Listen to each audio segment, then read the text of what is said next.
नमस्कार दोस्तों, आपका मेरे यूट्यूब चैनल पर बहुत बहुत स्वागत है। तो आज दोस्तों हम एक नए टॉपिक के साथ आज की क्लास शुरू करेंगे। तो आज का हमारा टॉपिक होगा चेंज मैनेजमेंट यानी परिवर्तन प्रबंधन। चेंज मैनेजमेंट यानी कोई भी जो पुस्तकालय है या कोई संगठन है उसके अंदर जो कोई भी परिवर्तन होता है, जैसे मान लो कोई आउटडेटेड हो गई कोई चीज़ उसके अंदर, तो उसको कोई नया करने के लिए या कोई नई चीज़ शुरू करने के लिए जो भी हम संगठन के अंदर या पुस्तकालय के अंदर लागू करते हैं तो उसको हम चेंज मैनेजमेंट के अंदर पढ़ते हैं, यानी परिवर्तन प्रबंधन के अंदर पढ़ते हैं। ठीक है, सबसे पहले इसकी परिभाषा देखते हैं।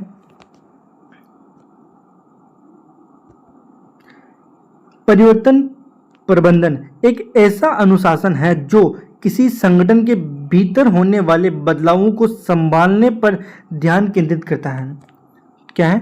जो परिवर्तन प्रबंधन है एक ऐसा अनुशासन है जो किसी संगठन के भीतर होने वाले जो बदलाव हैं उनको संभालने पर ध्यान केंद्रित करता है अपना ना। इसमें संगठनात्मक बदलाव के लिए व्यक्तियों, टीमों या नेतृत्वकर्ताओं को तैयार करने और उनका समर्थन करने के तरीकों को लागू करना शामिल है। ठीक है, जो परिवर्तन प्रबंधन है इसमें संगठनात्मक बदलावों के लिए व्यक्तियों, टीमों और नेतृत्वकर्ताओं को तैयार करने और उनका समर्थन करने के तरीकों को लागू करना शामिल है। इसके अंदर किसके अंदर? परिवर्तन प्रबंधन के अंदर। ठीक है, अब इसकी उपयोगिता देखते हैं। चेंज मैनेजमेंट तब उपयोगी होता है जब संगठन बड़े बदलावों पर विचार कर रहे होते हैं। जो चेंज मैनेजमेंट है वो कब उपयोगी होता है? जब कोई संगठन है यानी कोई पुस्तकालय है वो बड़े बदलावों पर विचार कर रहे होते हैं, जैसे कि पुनर्गठन यानी रिस्ट्रक्चर करना अपने आप को, यानी कोई संगठन है उसका रिस्ट्रक्चर करना। जैसे कोई पुस्तकालय है तो उसमें उसका क्या करना है? पुनर्गठन करना यानी रिस्ट्रक्चर करना उसको ना। संसाधनों को नया रूप देना, कोई भी संसाधन है उसको नया रूप देना या पुनर्परिभाषित करना, व्यावसायिक प्रक्रियाओं और प्रणालियों को अद्यतन यानी अपडेट और परिष्कृत करना अथवा डिजिटल तकनीक को पेश करना या अपडेट करना। ये सब किसके अंदर पढ़ते हैं हम? चेंज मैनेजमेंट के अंदर आता है ये सारी चीजें ना। तो क्या क्या शामिल है चेंज मैनेजमेंट के अंदर? पुनर्गठन करना, संसाधनों को नया रूप देना, पुनर्परिभाषित करना, व्यावसायिक प्रक्रियाओं और प्रणालियों को अद्यतन यानी अपडेट करना, परिष्कृत करना, डिजिटल तकनीक को पेश करना और उन्हें अपडेट करना। ये सब किसके अंदर आता है? चेंज मैनेजमेंट के अंदर आता है। अब हम देखते हैं लिसा कुड्रे और ब्रेन क्लेनर के अनुसार चेंज मैनेजमेंट क्या है। उनका एक लेख था, क्या था वो? Global trends in managing change. क्या है? Global trends in managing change. ये इनका एक जो लेख था है ना, उसके अंदर उन्हें जो परिवर्तन प्रबंधन है उसकी एक परिभाषा दी है ना। वो क्या है? परिवर्तन प्रबंधन एक संगठन को उसके बाजार के साथ अलाइन यानी संरेखित करने की निरंतर प्रक्रिया है। ठीक है, परिवर्तन प्रबंधन है वो एक संगठन को उसके बाजार के साथ अलाइन करने की एक निरंतर प्रक्रिया है। ठीक है, उसके साथ जोड़ने की एक निरंतर प्रक्रिया है। किसको? संगठन को उसके बाजार के साथ।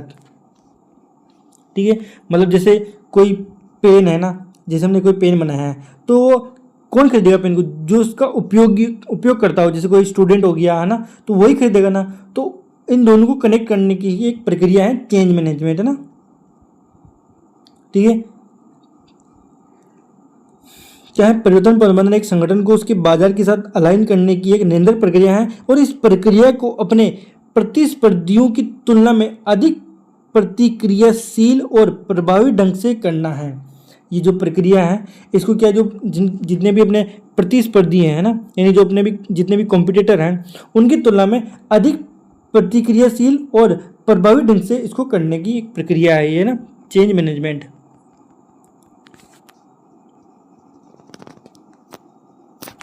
अब आगे देखते हैं।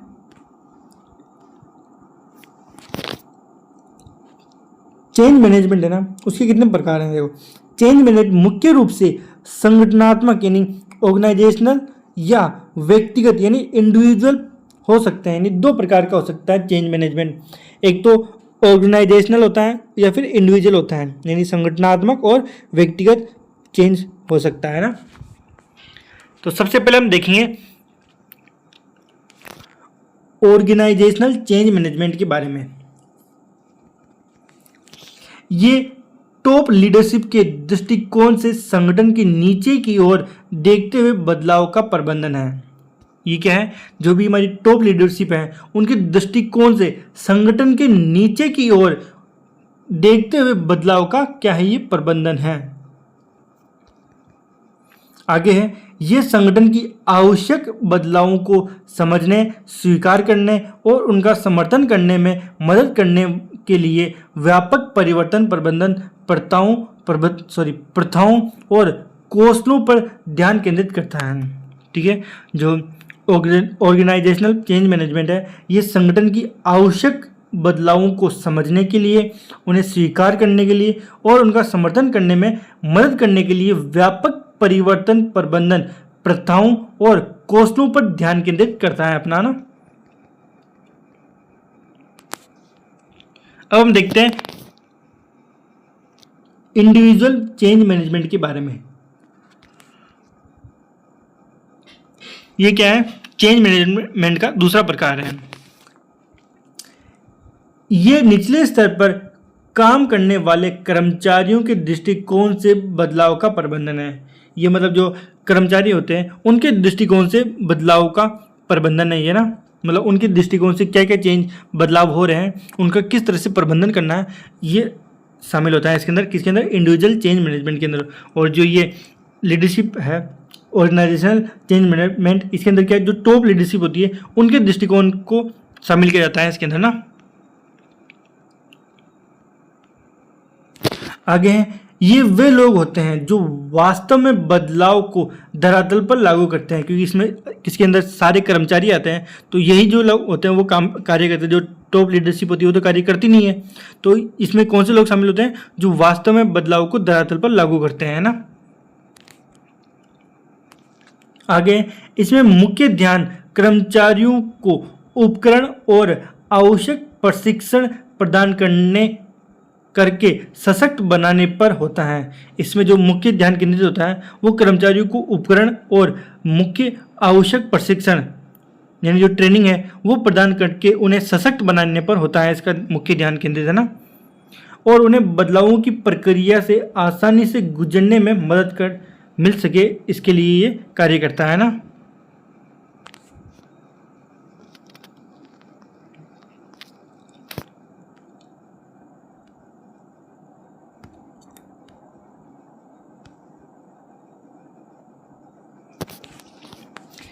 अब जो परिवर्तन है उसके कारक देख लेते हैं ना, यानी फोर्सेस ऑफ चेंज के बारे में देखते हैं ना। ये दो कारक है ना, ये कारक कितने प्रकार के हो सकते हैं, दो प्रकार के हो सकते हैं। जो फोर्सेस हैं ये कितने प्रकार की हो सकती है, दो प्रकार के कारक हो सकते हैं। पहला तो है एक्सटर्नल फोर्सेस यानी बाहरी कारक, और दूसरा है इंटरनल फोर्सेस यानी आंतरिक कारक। सबसे पहले हम देखते हैं एक्सटर्नल फोर्स यानी बाहरी कारकों के बारे में। परिवर्तन के बाहरी कारक संगठन के बाहर से उत्पन्न होते हैं। जो परिवर्तन के जो बाहरी कारक हैं यानी एक्सटर्नल फोर्सेस हैं, ये जो संगठन है उसके बाहर से उत्पन्न होते हैं। यानी मान लो कोई पुस्तकालय है तो उसके जो बाहरी कारक है वो पुस्तकालय के बाहर से उत्पन्न होंगे, है ना।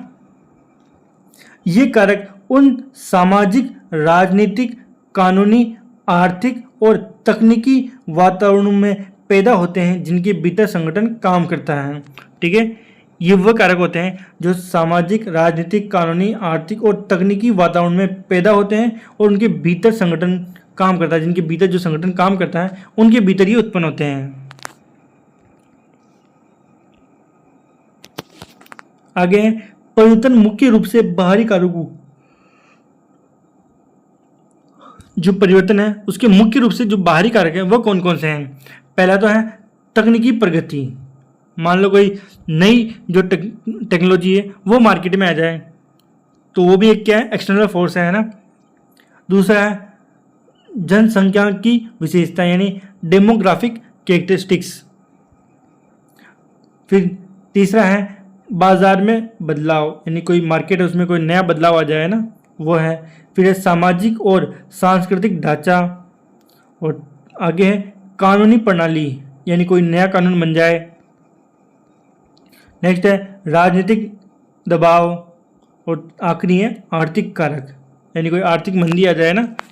तो ये सारी क्या है, एक्सटर्नल फोर्सेस है ना, जो हमारी जो संगठन होता है उसको प्रभावित करते हैं। ठीक है, कोई नई तकनीक बाजार में आ जाती है तो वो हमें प्रभावित करती हैं। ठीक है, कोई बाजार में कोई नया बदलाव आ जाए, नया कानून आ जाए, आर्थिक मंदी आ जाए, तो ये सब हमें क्या होते हैं, जो हमारे मैनेजमेंट होता है उसको जो प्रभावित करती हैं ना।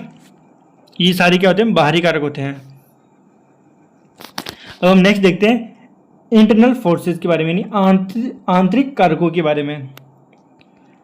परिवर्तन के आंतरिक कारक संगठन के भीतर से आते हैं। जो भी इंटरनल फोर्सेस होती हैं वो संगठन यानी पुस्तकालय के भीतर से ही आते हैं ना।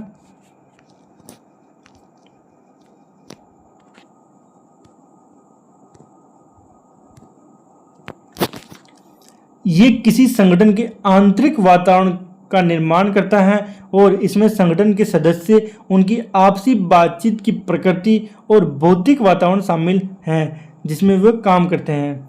जो इंटरनल फोर्सेस हैं, है ना, किसी भी संगठन के आंतरिक वातावरण का निर्माण करता है ना, और इसमें संगठन के सदस्य, उनकी आपसी बातचीत की प्रकृति और भौतिक वातावरण शामिल होता है। ठीक है, इसमें क्या क्या शामिल होता है इंटरनल फोर्सेस में, संगठन के सदस्य, उनकी आपसी बातचीत की प्रकृति और भौतिक वातावरण शामिल होते हैं जिसमें वो काम करते हैं ना। आंतरिक परिवर्तन के जो मुख्य कारक हैं वो कौन कौन से हैं, जो परिवर्तन है उसकी जो मुख्य आंतरिक कारक हैं वो कौन कौन से हैं। पहला है मानव संसाधन की समस्याएं। ठीक है, दूसरा है प्रबंधकीय निर्णय, और तीसरा है संगठनात्मक लक्ष्यों में बदलाव। ठीक है, ये 3 कारक हैं। मान लो अपने संगठन में कोई लक्ष्य है, उसको हमने परिवर्तन कर दिया, अब हम दूसरे लक्ष्य की तरफ भाग रहे हैं, तो वो भी है। कोई हमने मैनेजमेंट ने कोई नया निर्णय ले लिया तो वो भी इसमें आता है। मानव संसाधन की समस्याएं भी इसमें शामिल होती हैं। तो ये तीनों इसके जो इंटरनल फोर्सेस हैं उसके कारक है ना। अब हम देखते हैं टाइप्स ऑफ चेंज के बारे में, यानी परिवर्तन के प्रकार के बारे में। ठीक है, जो केर्सन है, जिसे हम कार्सन भी कह सकते हैं, कार्सन या केर्सन जो भी है, इन्होंने 3 प्रकार के परिवर्तनों का उल्लेख किया है। ठीक है, जो कार्सन है उन्होंने कितने प्रकार के, 3 प्रकार के जो परिवर्तन है उनका उल्लेख किया है।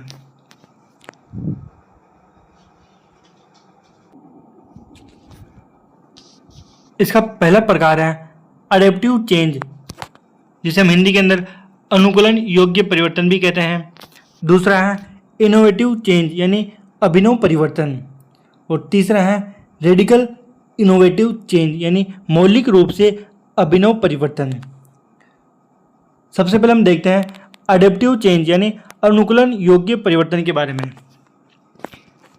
ठीक है, अडेप्टिव चेंज यानी अनुकूलन योग्य परिवर्तन के बारे में। इसमें उसी संगठनात्मक इकाई में किसी पहले से किए गए बदलाव को फिर से लागू करना शामिल है। ठीक है, इसमें पहले से कोई जो बदलाव होता है उसको फिर से लागू कर दिया जाता है, उसी को हम क्या कहते हैं, अडेप्टिव चेंज कहते हैं। और इस चेंज को हम क्या है, डरावना या चुनौतीपूर्ण नहीं मानते हैं ना। इस चेंज को हम डरावना या चुनौतीपूर्ण नहीं मानते हैं ना। नेक्स्ट है इनोवेटिव चेंज यानी अभिनव परिवर्तन। इसमें वे बदलाव शामिल होते हैं जो आमतौर पर संगठन के लिए नए और अपरिचित होते हैं। जो इनोवेटिव चेंज होते हैं यानी जो बिल्कुल नए चेंज होते हैं, मान लो उन चेंज को पहले कभी भी संगठन के अंदर नहीं देखा गया था, वो चेंज किसके अंदर आते हैं, इनोवेटिव चेंज के अंदर आते हैं ना। जैसे मान लो कोई हमारी लाइब्रेरी है, उसमें पहले क्यूआर कोड नहीं था, वो आ जाए, तो वो क्या है, एक नया इनोवेटिव चेंज है ना। आगे हैं, ये संगठनों के एक प्रकार की अनिश्चितता और डर पैदा करते हैं। जो इनोवेटिव चेंज होते हैं, ये जो संगठन के अंदर क्या करते हैं, एक प्रकार का अनिश्चितता और डर पैदा कर देते हैं, है ना।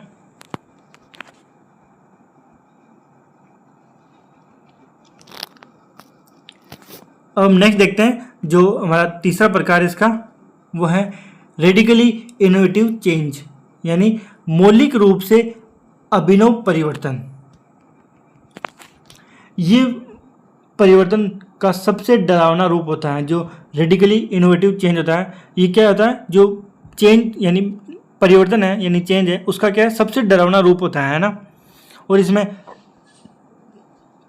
संगठनों में इस प्रकार के बदलाव का सबसे अधिक विरोध किया जाता है। जो संगठन होता है उसके अंदर इस प्रकार के बदलाव का सबसे अधिक विरोध किया जाता है। और किसी संगठन में मौलिक परिवर्तन को लागू करने के लिए एक दीर्घकालिक यानी लॉन्ग टर्म रणनीति की आवश्यकता होती है। यानी अगर हम किसी भी संगठन के अंदर रेडिकली इनोवेटिव चेंज को अगर लागू करना चाहते हैं, तो हमारे पास एक लॉन्ग टर्म रणनीति होनी चाहिए, लॉन्ग टर्म प्लान होना चाहिए ना, तभी हम इसको लागू कर सकते हैं। तो यहाँ पर जो हमारे चेंज है उसके 3 प्रकार हैं, वो यहाँ पर कंप्लीट होते हैं। अब हम आगे देखते हैं इसकी कुछ अन्य जो कैटेगरीज हैं यानी जो अन्य प्रकार हैं वो देखते हैं ना। संगठनों में होने वाले बदलावों को निम्नलिखित श्रेणियों में भी वर्गीकृत किया जा सकता है, यानी इसकी कुछ और भी प्रकार हैं। सबसे पहले हम देखते हैं रिएक्टिव चेंज, यानी प्रतिक्रियाशील परिवर्तन। यह वह बदलाव है जो किसी अचानक या अनियोजित घटना के कारण होता है। ठीक है, इसमें कौन से बदलाव आते हैं, मान लो कोई लाइब्रेरी है ना, तो उसमें मान लो हमारा जो रजिस्टर वो एकदम से जल गया है ना, तो उसकी जगह हमने कंप्यूटर ले लिया। अगर वो जल गया मान लो रजिस्टर, तो हमने देखा यार इस बार कंप्यूटर ले लेते, वो एकदम से परिवर्तन हो गया, एकदम से चेंज आ गया है ना। तो इसके अंदर क्या होता है, रिएक्टिव चेंज होता है, यानी प्रतिक्रियाशील होता है, एकदम से अचानक से है ना, कोई नया घटना के कारण जो परिवर्तन होता है उसको हम क्या बोलते हैं, रिएक्टिव चेंज बोलते हैं ना। अब आता है हमारा दूसरा प्रकार जो कि है प्लान्ड चेंज, यानी नियोजित परिवर्तन। यानी इसको हम पहले से ही प्लान कर लेते हैं कि हमें ये चेंज करना है भविष्य के अंदर ना। ये संगठन के किसी हिस्से या पूरे संगठन के काम करने के तरीके में किया जाने वाला एक व्यवस्थित और जानबूझकर किया गया बदलाव है। ठीक है, मान लो कोई पुस्तकालय है ना, उसके अंदर हम एक्स्ट्रा कमरा बनाना चाहते हैं, कुछ उसमें कुछ नई चीज़ करना चाहते हैं, तो हम पहले से ही प्लान कर लेते हैं भी ये चीज़ करनी है ना, तो वो क्या होता है, प्लान चेंज होता है ना, यानी नियोजित परिवर्तन होता है हमारा।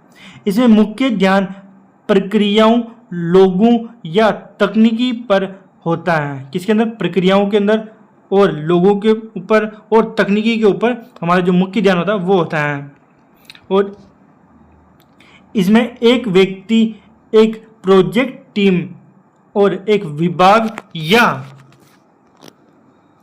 पूरी कंपनी शामिल हो सकती है। इसके अंदर क्या क्या शामिल हो सकता है, एक व्यक्ति भी शामिल हो सकता है इसके अंदर, एक प्रोजेक्ट टीम भी शामिल हो सकती है, या फिर एक विभाग भी शामिल हो सकता है, या फिर पूरी एक कंपनी भी इसके अंदर शामिल हो सकती है। किसी अंदर, प्लान चेंज के अंदर, यानी नियोजित परिवर्तन के अंदर, है ना।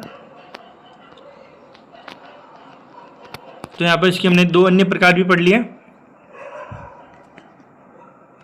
अब हम देखते हैं चेंज मैनेजमेंट के प्रोसेस के बारे में, यानी परिवर्तन प्रबंधन प्रक्रिया के बारे में।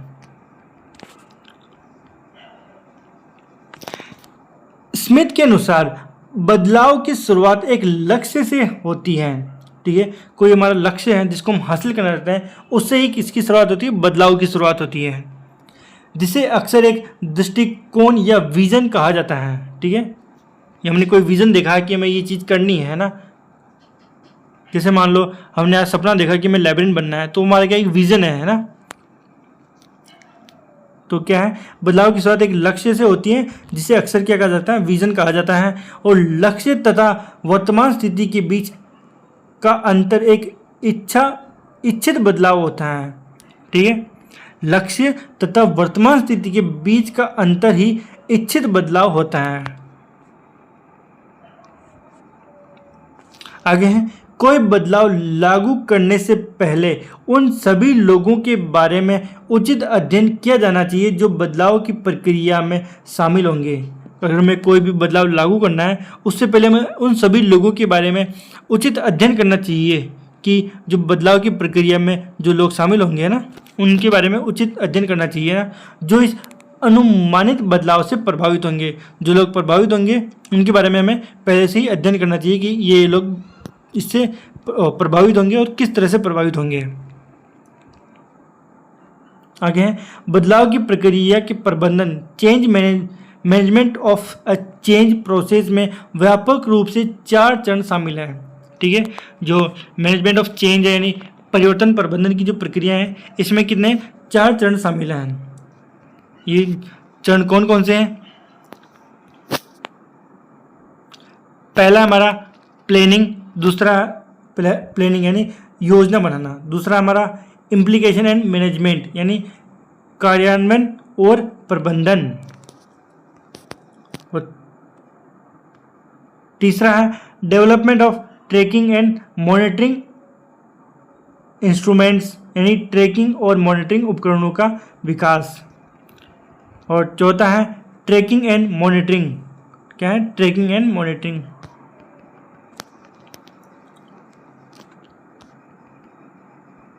तो इसमें हम सबसे पहले देखते हैं प्लानिंग के बारे में ना, यानी योजना बनाने के बारे में।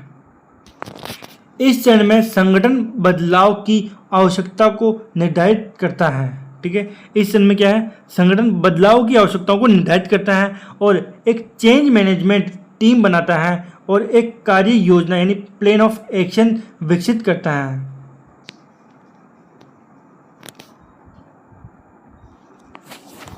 ठीक है, अब नेक्स्ट देखते हैं इम्प्लीमेंटेशन एंड मैनेजमेंट यानी कार्यान्वयन और प्रबंधन के बारे में।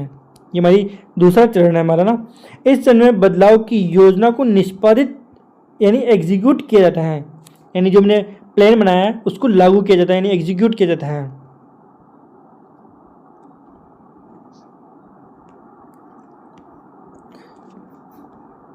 आगे है, इसमें मुख्य ध्यान बदलाव को लागू करने, प्रबंधित करने और बनाए रखने पर होता है ताकि बदलाव बिना किसी बाधा के सुचारू रूप से पूरा हो सके। तो जो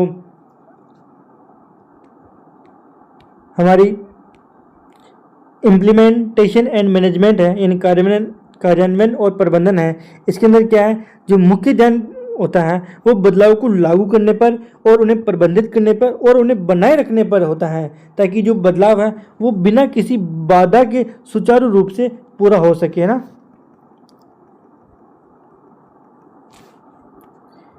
फिर जो हमारा नेक्स्ट चरण है वो है development of tracking and monitoring instruments यानी जो उपकरण है ट्रैकिंग और मॉनिटरिंग के, उसके बारे में ना। इस चरण में बदलाव की सफलताओं या विफलताओं का आकलन करने के लिए विभिन्न उपकरण विकसित किए जाते हैं।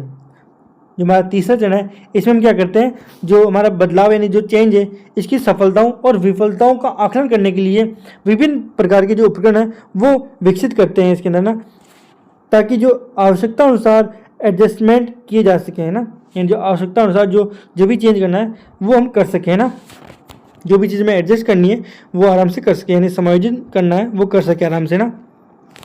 फिर हमारा जो चौथा चरण है वो है ट्रैकिंग एंड मॉनिटरिंग करना ना। ये अंतिम चरण होता है हमारा, जो ट्रैकिंग एंड मॉनिटरिंग है ये हमारा क्या अंतिम चरण है। इसमें तब तक निरंतर ट्रैकिंग और मॉनिटरिंग शामिल होती हैं जब तक कि एक संगठन बदलाव को स्थायी रूप से संस्थागत न कर ले, यानी स्थायी रूप से उसको लागू न कर दे जब तक कि ट्रैकिंग और मॉनिटरिंग की जाती है। तो यहाँ पर हमारे जो चारों चरण है वो कंप्लीट होते हैं।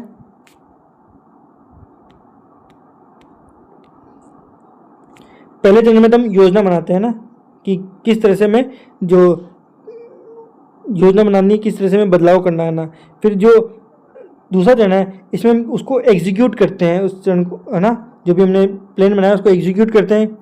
और तीसरे चरण में हम जो योजना बनाई उसको उसकी सफलताओं और विफलताओं को आकलन करने के लिए जो इंस्ट्रूमेंट है वो बनाते हैं ना, ट्रैकिंग और मॉनिटरिंग करने के लिए जो इंस्ट्रूमेंट है वो बनाते हैं, यानी उपकरण बनाते हैं ना। और जो हमारा चौथा चरण है उसमें हम उसको ट्रैकिंग और मॉनिटरिंग करते हैं ना, जब तक कि जो हमारा चेंज है, जो बदलाव है वो पूर्ण रूप से लागू ना हो जाए ना, स्थायी रूप से लागू ना हो जाए।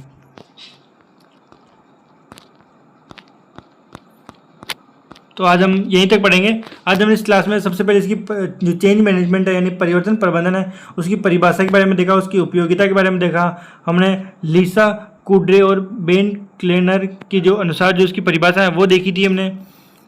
फिर हमने इसके जो दो प्रकार थे, ऑर्गेनाइजेशनल चेंज मैनेजमेंट और इंडिविजुअल चेंज मैनेजमेंट के बारे में हमने देखा। फिर हमने जो इसके दो प्रकार थे उनके बारे में देखा हमने,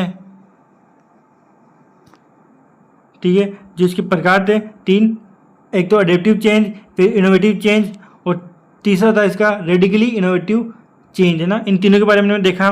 इसके दो अन्य प्रकार भी थे, एक तो था रिएक्टिव चेंज और दूसरा था प्लान्ड चेंज। इन दोनों के बारे में भी हमने देख लिया। फिर हमने जो चेंज मैनेजमेंट प्रोसेस उसके बारे में देखा। हमने इसके 4 चरण देखे। पहला योजना बनाना, दूसरा कार्यान्वयन और प्रबंधन करना, और तीसरा था ट्रैकिंग और मॉनिटरिंग उपकरणों का विकास करना, और चौथे जो चरण था हमारा वो था ट्रैकिंग और मॉनिटरिंग करना। इन 4 चरणों के बारे में हमने आज इस क्लास में हम यहीं तक पढ़ेंगे। अगली क्लास में हम जो इसके अलग अलग परिवर्तन के विभिन्न जो मॉडल हैं उनके बारे में पढ़ेंगे। तो मिलते हैं फिर नेक्स्ट क्लास में। आप इस वीडियो को लाइक करना, चैनल को सब्सक्राइब करना और इस वीडियो को अपने दोस्तों को जरूर शेयर करना जो लाइब्रेरियन बनने का सपना देख रहे हो। तो मिलते हैं फिर नेक्स्ट क्लास में, जब तक के लिए धन्यवाद।